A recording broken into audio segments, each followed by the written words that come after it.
Capisci, bellini? Posso urlare? Sì, vabbè, qua mi vedono, mi fanno impazzire, però, vabbè, mo arrivano tutte le notifiche. È impazzito il telefono, è impazzito Valerio Fluido, la chitarra, verità chitarra, che ci fa fatica. Allora, prima di tutto, benvenuti su questo canale, siete pazzi, New York, eccetera, eccetera.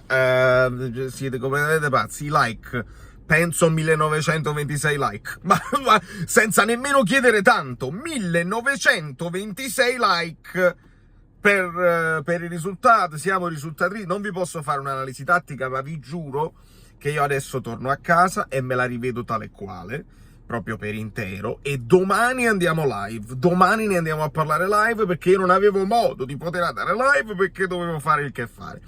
E adesso ne arriviamo alla partita, perché durante il che fare, io allora non sono un bravo tifoso, non sono un tifoso da Champions League, perché a un certo punto arriva il lavoro e devo dire no, non posso. Ma non è manco colpa mia, perché la regina, e hanno spostato, io avevo organizzato la mia settimana in un certo modo, e avevo anche detto, sì, vabbè, mercoledì si può fare, martedì e poi così, quindi non era colpa mia. Però non sono nemmeno un bravo musicista, perché durante poi le prove, la session di registrazione, erano prove in sala, io ho messo il telefonino sotto all'iPad, e l'ho detto pure, ho detto non sto guardando la partita, per carità, però la guardo.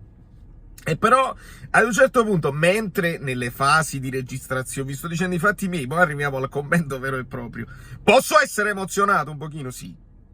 I fatti, le prove, le cose, pure pezzi difficili da fare, che pezzi originali. And Rose, potete cercare, chi mi segue su Instagram lo sa. È bene, è un bel progetto.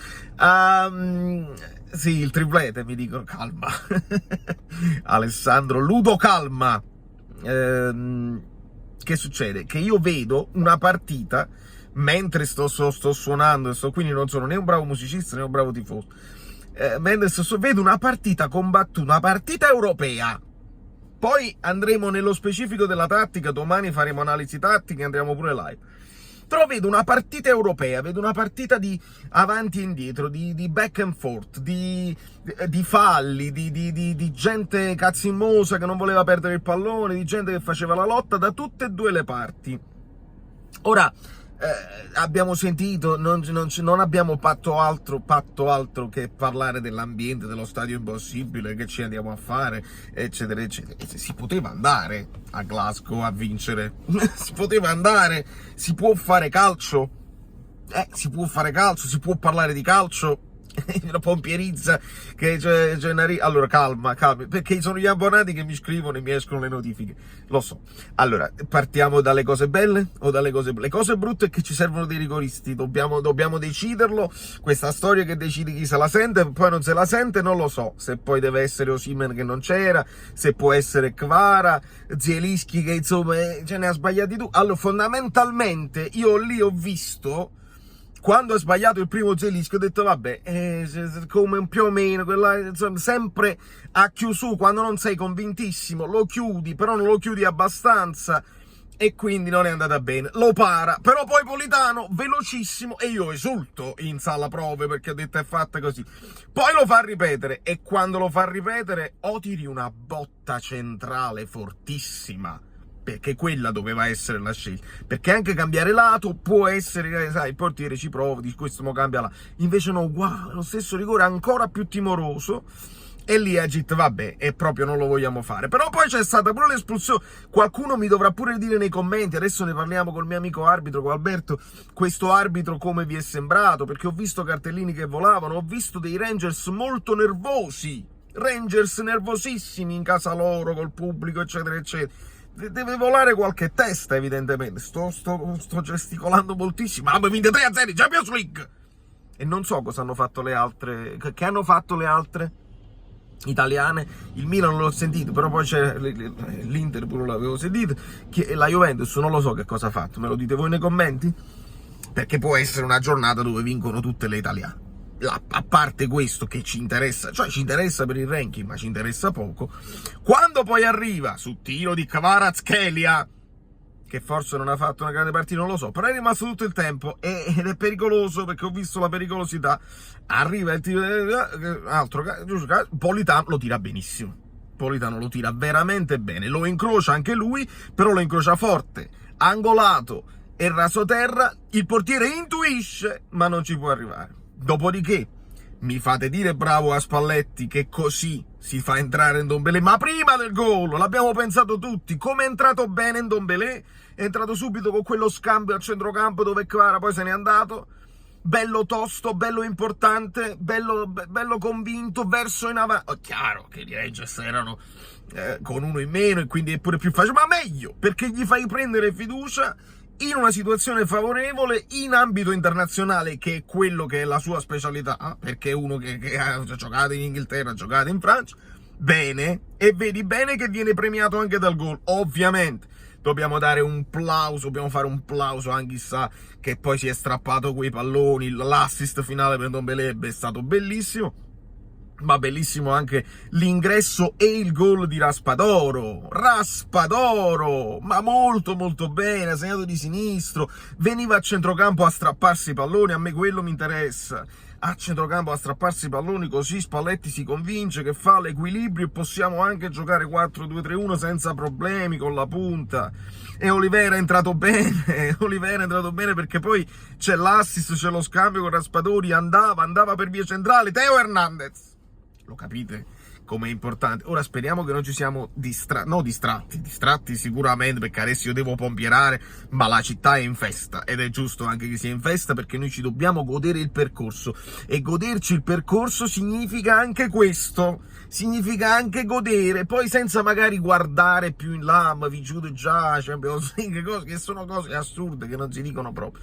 Giocatevi una cosa di soldi se ci credete, perché si fanno parecchi soldi. No, però noi ci godiamo il percorso, e quando poi si vanno in ambiti internazionali e io vado a suonare e la gente mi vede che sto come un pazzo e mi fanno i video che chissà posterò eccetera eccetera, è una soddisfazione, perché dici: ma che partito ti stai vedendo? Sto guardando il calcio. Ah, e che squadra ti sto? Il Napoli. Ah, cioè, che ancora non ci conoscono bene. Se dici a Juventus, per esempio, che vince sempre in ambito internazionale, a proposito, che ha fatto la Juventus? Non lo so, me lo dovete dire voi nei commenti, e quindi capite che è una soddisfazione, capite che cresce il brand Napoli, capite che si fanno più simpatizzanti nuovi, i tifosi più giovani, che magari nei momenti in cui si cresce eccetera eccetera. Il mio telefono è in fiamme, dovete capire che in questo momento io mentre parlo sto scorrendo in alto per non far così, ma devo tornare a casa, mi devo andare a vedere sta partita. È troppo importante che io vi possa parlare tecnicamente. Meret, imbattibilità, perché poi l'arbitro voleva dare anche un rigore a loro, ma perché stavi nell'ambito di voler dare i rigori per forza, ma la presa di petto, io il finale, la partita l'ho vista, e non scherziamo.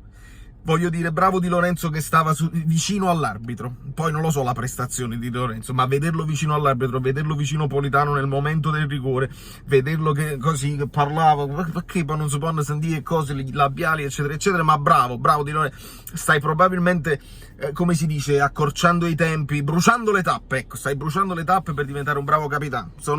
Sono fiducioso, sono ottimista, ecco, sono ottimista che ci stai credendo. Se si comincia bene poi c'hai pure fiducia e cresci eccetera eccetera. Quindi Di Lorenzo, Rachmani Kim è finita a 0 gol, insomma io non ho visto grandi parate di Meret in quel poco che guardavo dal telefonino, ma vedrò meglio e quindi vi dirò meglio. Mario Rui l'ho visto rubarsi dei palloni e andare anche al tiro bene Oliveira. A centrocampo Lobot, che io a prescindere credo che abbia giocato bene, poi non lo so se dico male, su Anguissa non ho dubbi.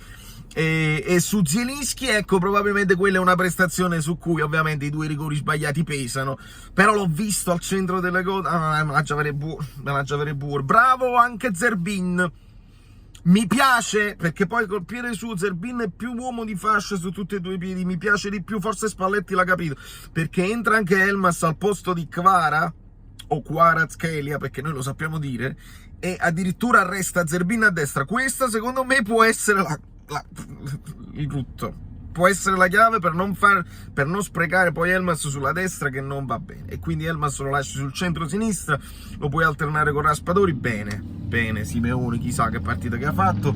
Le Harley Davidson da New York, Valerio Fluido è tutto, 1926 like senza dubbio, così domani andiamo live. Io però domani non vi farò mancare video di approfondimento tattico, parole di Spalletti, me la devo andare a godere. voi ve la godete, io me la godo, non so voi, io me la godo, pompieraggio, ma domani con calma, nel frattempo godiamocela.